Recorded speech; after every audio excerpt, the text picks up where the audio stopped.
Lamok की attack ता मियोय मा सिरे केरला की कोलम डिस्ट्रिक्ट ता lamok की एटेक ता सही खुमफुगा निथुई सुरबा मियोय मा सिक्रे हैना पुलिस ना फोंदोखरे पुलिस ऑफिसर लबना फोंदोपगी मतुइना लैखिद्रबा मियोय दुगी ममिंग राखुनादन पिलाई कौवी कोलाम डिस्ट्रिक्ट की थेनमला मनाक्ता लेबा उपुकुसी खुंदगी हरि मानाखी पिलाई ngarang atopa miyoy ni loina mayum da halak para khangawdana lamok amana tanar khiemasum attack तौबदुना मरम ओरगा लैखितबन हरि वायल कटी की एडिटोरियल मैम ने थमजरी मणिपुर नुपाना नुपी लोनबा सोशल मीडिया की प्लेटफॉर्म सिंग मनिंग तौहनबा सुमलोय मणिपुर यामना ngaliंगी मतमदा नुपी लोनबी की कल्चर लेरमी निंगथौ पालिंगी मतमदा सुलैवा की निंगथौना नुपी मरी मंगा अदुम लोन सतनरमी नुपी नुपा युम पानबी की मतंगसी सतना थोकना लोन लेना हाइबा अमसु लेरमी हाइबती नुपा मयुमदा पुसिंदना नुपी मयुमदा अदुम लेहलगा मागी नुपी ओइना मयामना सखंगनबा अदुबनी मसिगी सुमथक्ता मयुम कई पांदुना मसा यावरबा नुपी अमा अतोप नुपा अमदा सियलगा लेखिबसु अदुम सतनरमी अदुबो सखलकपा अमसु वखल लौसिंग लेनरकपना मरम ओइरगा नुपी लोन हाइबसी लैमिनगदोरिबा नुपी सिंग यानरक्ति मोइरांग कंगलई रोलदा नुपी अनि अहुम लैरबा अंगोप नोंगबाना निंगथौगी मनाउ नुपागी नैतोम पोक्सबी मसा नुपी थोइबी थाजबदा मपाना याय वाफम असे हौजिकी मतमदगा सतनसी हाइरुरगदी हौदुरगलिबा मियेदु कया मोंग तागदबा मांदी मसी हाइ हाइदुनसु मणिपुरदा नुपी लोन बिसि अदुम यावी लैंगाकी फमथोन फमनाइबा ब्यूरोक्रेट ऑफिसर सिंह एमएलए मिनिस्टर सिंह मिसा मियाम सिंह मरक्तसु अदुम नुपी लोन अबि यावी मसिना ताकलिबदी नुपी लोन बिकी सतनबी एसी खुनायसिन हौजिकसु संगजफम पीरी हैबनी अदुमपु central civil service conduct rule 1964 की रूल नंबर 21 की मतुंगिना सेंट्रल गवर्नमेंट की एम्प्लॉई सिंह अमसुम सर्विस रूल असिबु सतनरिबा मणिपुरदा नुपी अनि लोन बि यादी मसिगी सुमथक्ता भारतीय नया समितिया PNS 82 की मखादा नुपी लोन बिसिंग असि सही तरेत फावो फाइन गलोइना सेराक पिबिहे थबक तत्प फावबिहे हाइरिबा नुपी लोन ब यादबसी इस्लाम लाइनिंग सत्पसिंगी ओइनदी मुस्लिम पर्सनल लॉ की मतुंगिना नुपी सिंग अदु सब मानब मियेंगनि येंगलगा लोइनब ngамलगदी मंगा फावनब लोन बल याय लोद नुपी लोन बि यादी हाइरिबा हिंदू सिंग सिसु करिगुम मतमद लोन बि यावी तौबददी अनि सुब नुपी नत्रगना अहुम सुब नुपी ओइना लुहोंगदुना लौबदुदा कनामतना वकत हनबियादी वकत पु लाक्त्रबदी महाकी हानगी स्पाउक्स तो खक्तंग लोन अमस खंगबा नुपी ओय मतौ सुमना गवर्नमेंट की एम्प्लॉई सिंग नुपी लोली अदुबु रिकॉर्ड तदी नुपी लोली हाइबा अमत खंगदी असिगुम नुपी लोन बि की कल्चर असि सेल तुम पाइबा मतिक मे लेबा कंगबुना खरा खिदहेली मणिपुर सु MLA मयाम अम नुपी लोली हाइबा मियाम खंगी अदुबु लाइंगा की रिकॉर्ड तदी नुपी लोली हाइबसी ममी ताहंदी मतौ असुमना मिनिस्टर की मरक्त सु नुपी लोन बा अदुम यावखी अदुबु मियामना करिसु हाइदी मिखलगी मतमना नुपी अनि लोली नुपी अंगांग नतबा मियेंग येंगी हाइबा वाफम सिमा की पर्सनल लाइफ रोम द पुशन बनिना मियामना वांगांगदी अदुबु ngang naraktrabani khunai na adum yabu ningi adu bai khoina khangmi nagadabadi nupi na nupa lon badi karigi yaroi karigi satnabi ohendri bano nupi gidi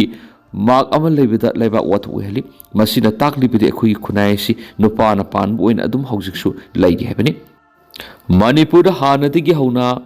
पाक संद्रगसु अदुम सतनदुना लाकप नुपी लोन बिगी वपम असि हंदकी सोशल मीडिया यामना मारांग कायना वायरल ओइरकली नुपा मन नुपी अनि लुहोंगबा नुपी अनिमक मसा पोलकप फाव लेबा कुमै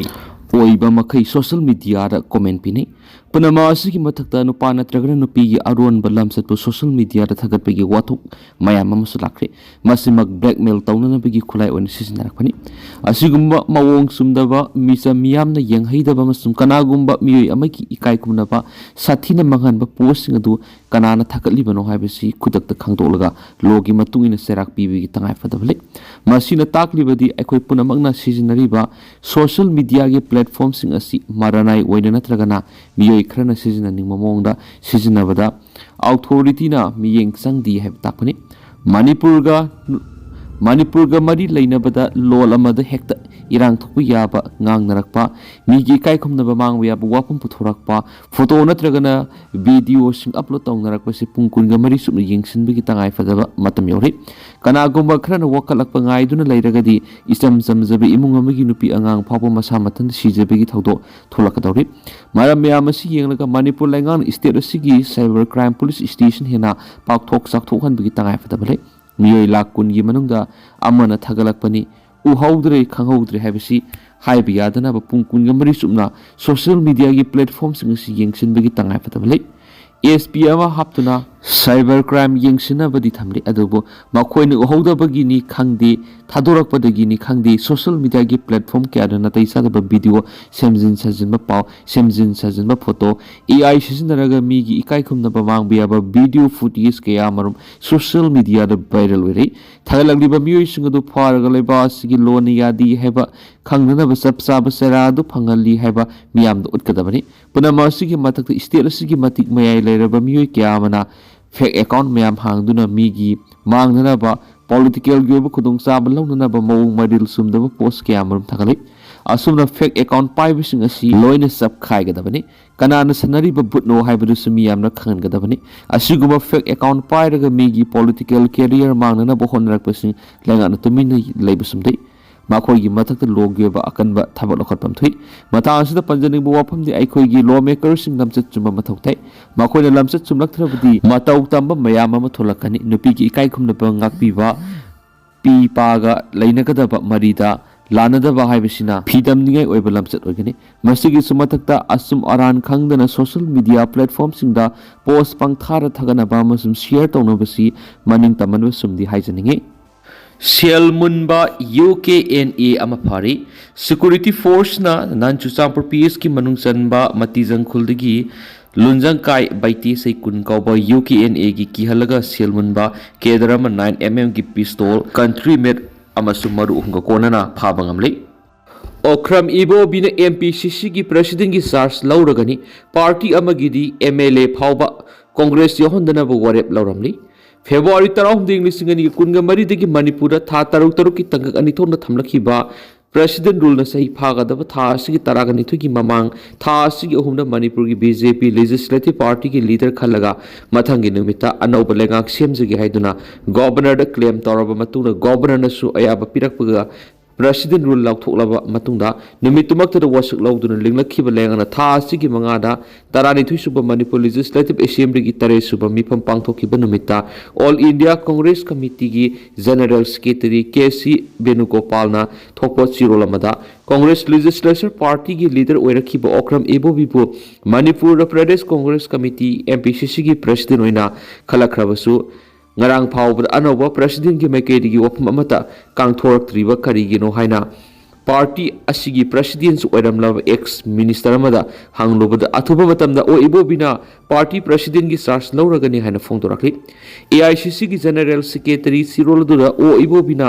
MPCC gi president oina khalaklaga party asigi president oirakhiba K Mega Chandraguna CLP gi leader khalakhibani aduga hanadagi su CLP gi deputy leader oirakhiba K Ranjit Puna deputy leader gi pham asimak pirakhibaga loinana Victor Kaising amasum manga baiphibuna working president singona khalakhibane aduga MPCC gi treasurer oina MD Fazur Rahim campaign committee gi chairperson oina TS Lokeswaram sum election committee gi chairperson oina Moyangthip Okendro bu khalakhibane aduga sirol adugi matugina tungan party gi pham singdam khalaklaba sing asi khudaktagi satnaba horagan hene se phungdorakhibane adumainama ngarang numit nipani suraklaba phawbada anoba party president gi maikedi gi party asigi oina yauna state asigi issue sing gi matana wafam amata phongdoraktri haina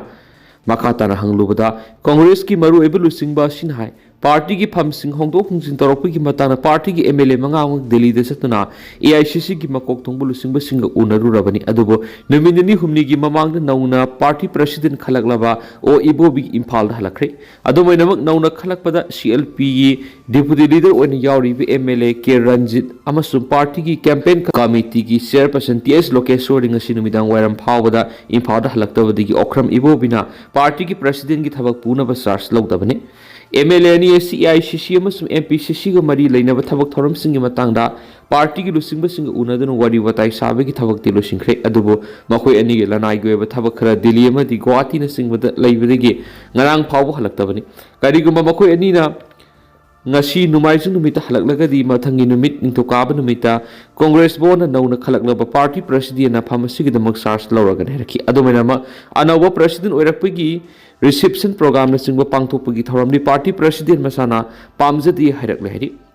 Manipur Legislative Assembly की तराहुमदोई सुबह मिखल असी मथंग से इंग लिसिंग अनिगा कुनगा तरेट की मार्च की अहुम सुबह सेवल फाव की मनुंग दा मपुंग पाना पांगथोकपी की थबक थोरम पुनम लोइसिनफम थोकलाबनिना मिखल असी की दमा कांग्रेस की मेकेडी की करी करम थौरांग लोखत लेरबगी हाइना हंगलुबदा मान हाय मणिपुर की मियाम हौजिक मायोकनरीब अवाना मयाम असी यारिब मखै हाना कोहनबा पार्टी की मेकेडी की अकनबा मियेंग थमदि अदुबो मिखल पांगथोकपम थोकपदगी पांगथोरक्लाबदी करम मियोइसिंबु पार्टी की मेरेब ओहेंगदगी हाइबगी मतंगददी हौजिक लेरक्लिब मणिपुर की अनोब लेंगाक लुसिंगलिब पार्टी असिगी ममिंग फावा पन्नुना मखोइगी एमएलए सिंगदी कांग्रेस ता यावजगे हैरक्लाबसु अमता लौक्सिलोय हाइबगी वरे पार्टी की ओइना हानदगी लौदुन लाइरि पार्टी असिगी नतबा अतैसिंग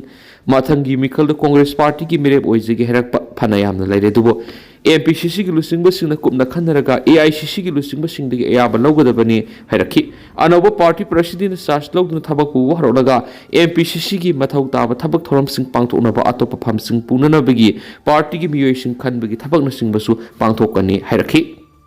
ड्रोनदगी थादरंबा हीरोइन केजी 6.5 हेना फंगली जम्मू काश्मीर की जम्मू डिस्ट्रिक्ट की आरएस पुरा सेक्टर की इंटरनेशनल बॉर्डर परिंग मनाक्तगी ngarang lupa crore nifugi mathakta oigadaba heroin kg 6.5 hena phangle hen officials na phongdokri officials sing duki matugina ngamkhai wangwadi ki pasilakpa drone amana posak khara thadarambi pau phangbadigi border security force BSF amasum police na sathaba apunba operation amagi manungda yamlaba heroin du RS pura sector gi नाय बस्ती कारो न खुंड की फंखीबने Harry